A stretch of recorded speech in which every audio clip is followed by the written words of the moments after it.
नमस्कार मित्रों, आप सभी का हमारे YouTube चैनल शास्त्र सुधामृत पर स्वागत है। आज हम चर्चा करने जा रहे हैं तुलसीदास जी कृत रामचरितमानस की एक चौपाई, ढोल गंवार शूद्र पशु नारी सकल ताड़ना के अधिकारी। तो मैंने यह दोहा जो है इसलिए लिया है क्योंकि ये दोहा बहुत विवादित है। तो आइए आज इस दोहे की सरल व्याख्या देखते हैं कि तुलसीदास जी द्वारा इस दोहे को किस अर्थ में प्रयोग किया गया था।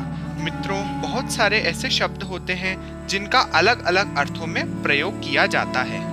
अब मधु शब्द देखने वाले और सुनने वाले के ऊपर निर्भर करता है, क्योंकि जो मधु शब्द है उसके दो अर्थ होते हैं, एक होता है शहद और दूसरा अर्थ होता है सुरा।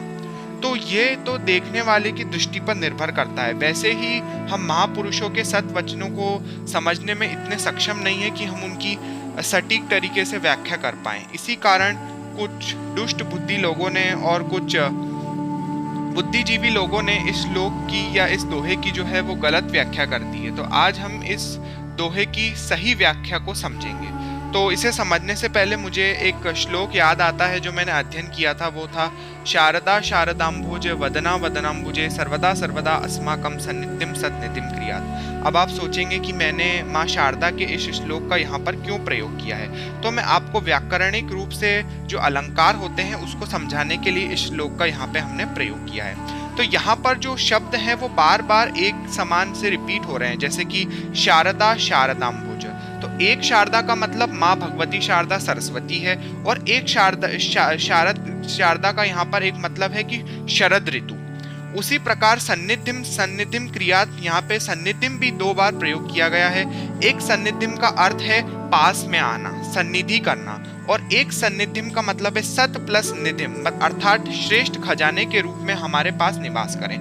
तो इसी प्रकार इस श्लोक में ऐसे अनेक शब्द प्रयोग हुए हैं जिनका दो बार प्रयोग किया गया है।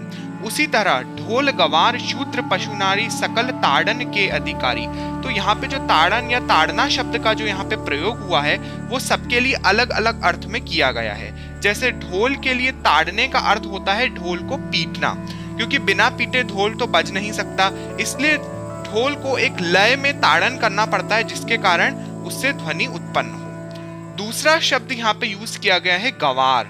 तो गंवार शब्द का अर्थ तो आपको पता ही है कि जो व्यक्ति किसी काम को ठीक ढंग से नहीं करना जानता हो उस व्यक्ति को गंवार बोलते हैं। तो यहाँ पे ताड़ना का अर्थ गंवार के लिए यह है कि किसी को ताड़ना अर्थात उसे घूर कर देखना। तो यहाँ पे गंवार को हमेशा ताड़ना चाहिए, क्योंकि वो किसी भी काम को सही ढंग से नहीं करता तो उस काम को करने में कोई ना कोई त्रुटि हो सकती है। इसलिए कभी भी जब हम किसी गंवार व्यक्ति को देखें तो उसे ताड़ना बहुत अत्यधिक जरूरी होता है। अगला शब्द हम देखते हैं जो है शूद्र।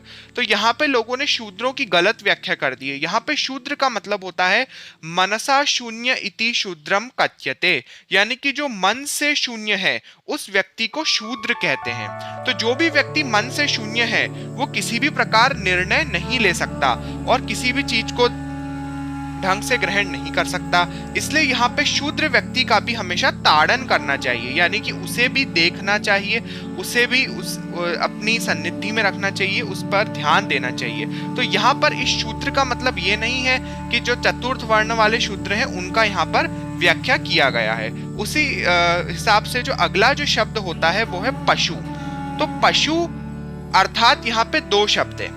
एक पशु का मतलब ये भी हो सकता है कि तुलसीदास जी पशुओं की चर्चा कर रहे हों, तो पशुओं का भी ध्यान रखना अत्यंत जरूरी है, उन्हें भी ताड़ना जरूरी है। और एक पशु का अर्थ यहाँ पे ये निकलता है कि मनुष्य के अंदर जो पशुत्व है उसकी चर्चा भी यहाँ पर तुलसीदास जी करना चाह रहे हैं कि जो मनुष्य पशु की तरह व्यवहार करते हैं उन्हें भी ताड़ना चाहिए, यानी कि उन्हें भी दंडित करना चाहिए। जैसे हम आज समाज में देखते हैं कि कैसे लोग पशुता की तरह व्यवहार कर रहे हैं, जिस प्रकार पशु व्यवहार कर रहे हैं उस प्रकार लोग आजकल समाज में व्यवहार कर रहे हैं। तो यहाँ पर पशु का अर्थ दो में लिया जा सकता है। एक का मतलब होता है जीव जंतु, और एक पशु का यहाँ पे अर्थ हो सकता है मनुष्य के अंदर जो पशुत्व का गुण आजकल कलयुग में व्याप्त हो गया है। और नारी, तो जैसा कि हम जानते हैं कि हमारे शास्त्रों में नारी को एक प्रकार का रत्न कहा गया है। तो हमेशा जो भी चीज हमारे लिए बहुत बहुमूल्य होती है उसे हम हमेशा अपनी सन्निधि में रखते हैं, उसका हम हमेशा ध्यान रखते हैं। तो उसी प्रकार यहाँ पे जो शब्द यूज हुआ है नारी, तो यहाँ पे नारी को भी अत्यंत ध्यान पूर्वक रखना चाहिए, उस पर भी दृष्टि बनाई रखनी चाहिए। तो यह तुलसीदास जी इस दोहे द्वारा वो कहना चाह रहे हैं। तो अब हम देखेंगे इसी दोहे की दूसरी व्याख्या। तो अब हम इसे समझने के लिए इस शब्द ताड़ना को देखेंगे। तो बहुत सारे जो हमारे साधु जन एवं विद्वान जन हैं वो कहते हैं कि ये शब्द ताड़ना नहीं था, बल्कि ये था तारण। तो तारण शब्द का अर्थ क्या होता है? तारण का मतलब होता है किसी व्यक्ति को ताड़ना। तो बहुत सारे लोग कहते हैं कि पहले ये जो शब्द तारण था वो बदल करके अब तारणा शब्द हो गया है, यानी कि कालांतर में इस शब्द में परिवर्तन आ गया है। तो अब हम समझते हैं कि तारण करने का अर्थ होता है किसी को उभारना, और वो कैसे किया जा सकता है? शिक्षा के द्वारा। तो यहाँ पे तुलसीदास जी कहना चाह रहे हैं कि जो ढोल गवार शूद्र पशु नारी, तो ढोल का यहाँ पे अर्थ क्या होता है? ढोल का यहाँ पे अर्थ हो सकता है ढोली, नहीं ढोली। तो यहाँ पे ढोली का मतलब समाज नहीं, इसका मतलब हम कह सकते हैं जो हमारे समाज के निचले वर्ग हैं उन्हें। गवार, शूद्र, पशु एवं नारी, इन सब के बारे में तुलसीदास जी कहना चाह रहे हैं कि इन सबका तारण करना चाहिए, यानी कि इनको तारना चाहिए शिक्षा के द्वारा। तो कुछ विद्वान इस दोहे की इस तरह व्याख्या भी करते हैं। तो मित्रों, मैं समझता हूं कि इस दोहे से संबंधित जो भी आपकी उलझन है उसका समाधान आपको प्राप्त हो गया होगा। और इसके माध्यम से मैं यह कहना चाहता हूं कि जो हमारे भारत देश के जो महान संत हुए हैं, जैसे तुलसीदास जी, कुछ बुद्धिजीवी लोगों ने उनके ऊपर आक्षेप लगा दिए हैं। तो आक्षेप लगाने से पहले उन लोगों को इस दोहे का सही अर्थ समझ लेना चाहिए और फिर ऐसे संतों पर आरोप लगाने चाहिए, क्योंकि संतों पर आरोप लगाने से नामापराध का दोष होता है। तो धन्यवाद मित्रों इस वीडियो को सुनने के लिए।